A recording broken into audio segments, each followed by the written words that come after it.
퇴직. 당신에겐 어떤 의미인가요? 해방일까요? 불안일까요?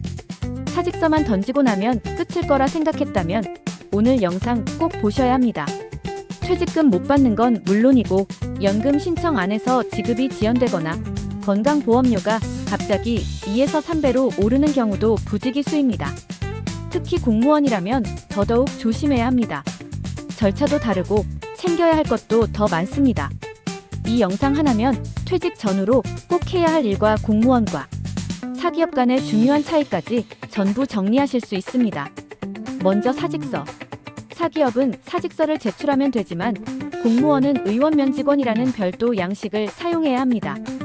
퇴직일도 스스로 정할 수 없고 기관장의 결재와 승인을 받아야 확정되죠. 그리고 잊지 말아야 할 게 연가 소진.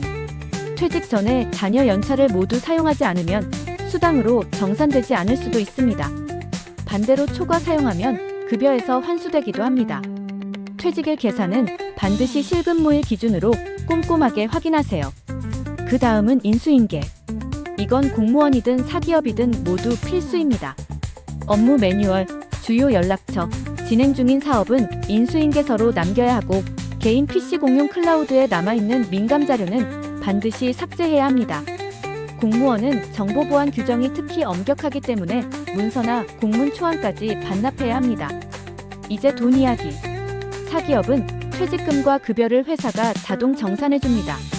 하지만 공무원은 퇴직급여를 반드시 본인이 직접 신청해야 합니다. 공무원연금공단 홈페이지, 모바일 앱, 우편 등으로 신청 가능하며 미신청 시 지급이 지연됩니다. 소득세가 공제된 후 실수령액이 결정되기 때문에 퇴직 전 예상 수령액을 확인해두면 계획을 세우는 데 도움이 됩니다. 그럼 실업급여는요? 일반적으로 정규직 공무원은 실업급여 대상이 아닙니다. 고용보험에 가입되어 있지 않기 때문이죠. 하지만 예외도 있습니다. 임기제 공무원, 별정직 공무원 등 고용보험에 가입된 경우에는 실업급여를 받을 수 있습니다. 이직확인서 제출과 고용센터 신청 절차는 사기업과 동일하니 해당 여부를 먼저 확인하세요. 그리고 4대 보험.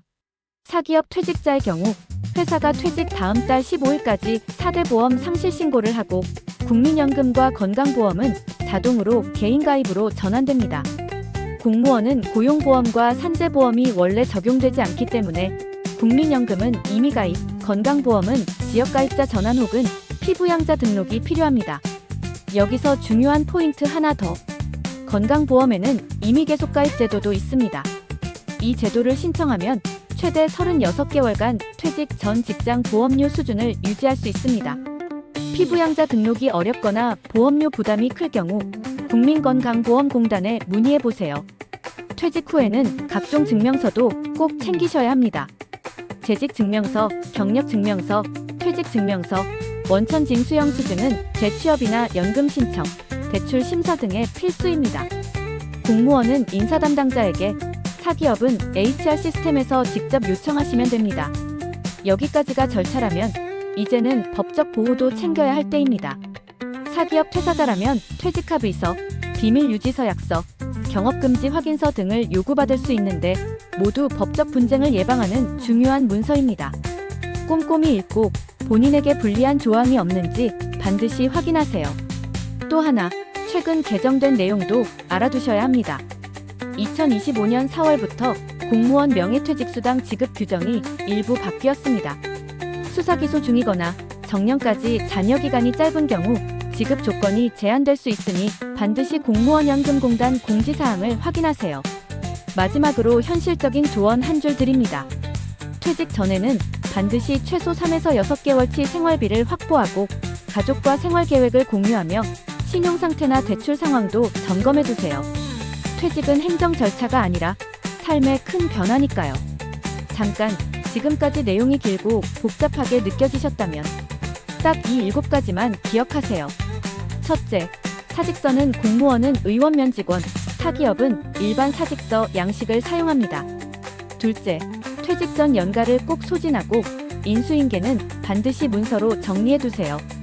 셋째, 공무원연금은 자동이 아니라 직접 신청해야 하며 신청하지 않으면 지급이 지연될 수 있습니다. 넷째, 실업급여는 고용보험 가입자만 해당되며 정규직 공무원은 대상이 아니지만 임기재별정직 공무원 등 예외는 확인이 필요합니다. 다섯째, 건강보험은 퇴직 후 지역가입자 전환 또는 피부양자 등록이 필요하며 임의계속가입 제도를 통해 기존 보험료를 최대 3년간 유지할 수도 있습니다. 여섯째, 퇴직 후 꼭 챙겨야 할 서류는 퇴직증명서, 경력증명서, 원천징수영수증 등입니다. 일곱째, 퇴직 전에는 반드시 3개월에서 6개월 정도의 생활비를 확보하고 가족과의 생활 계획을 미리 조율하며 신용 상태와 대출 상황도 점검해 두세요. 이 7가지만 기억하시면 퇴직 후 후회 없이 새로운 시작을 준비하실 수 있습니다.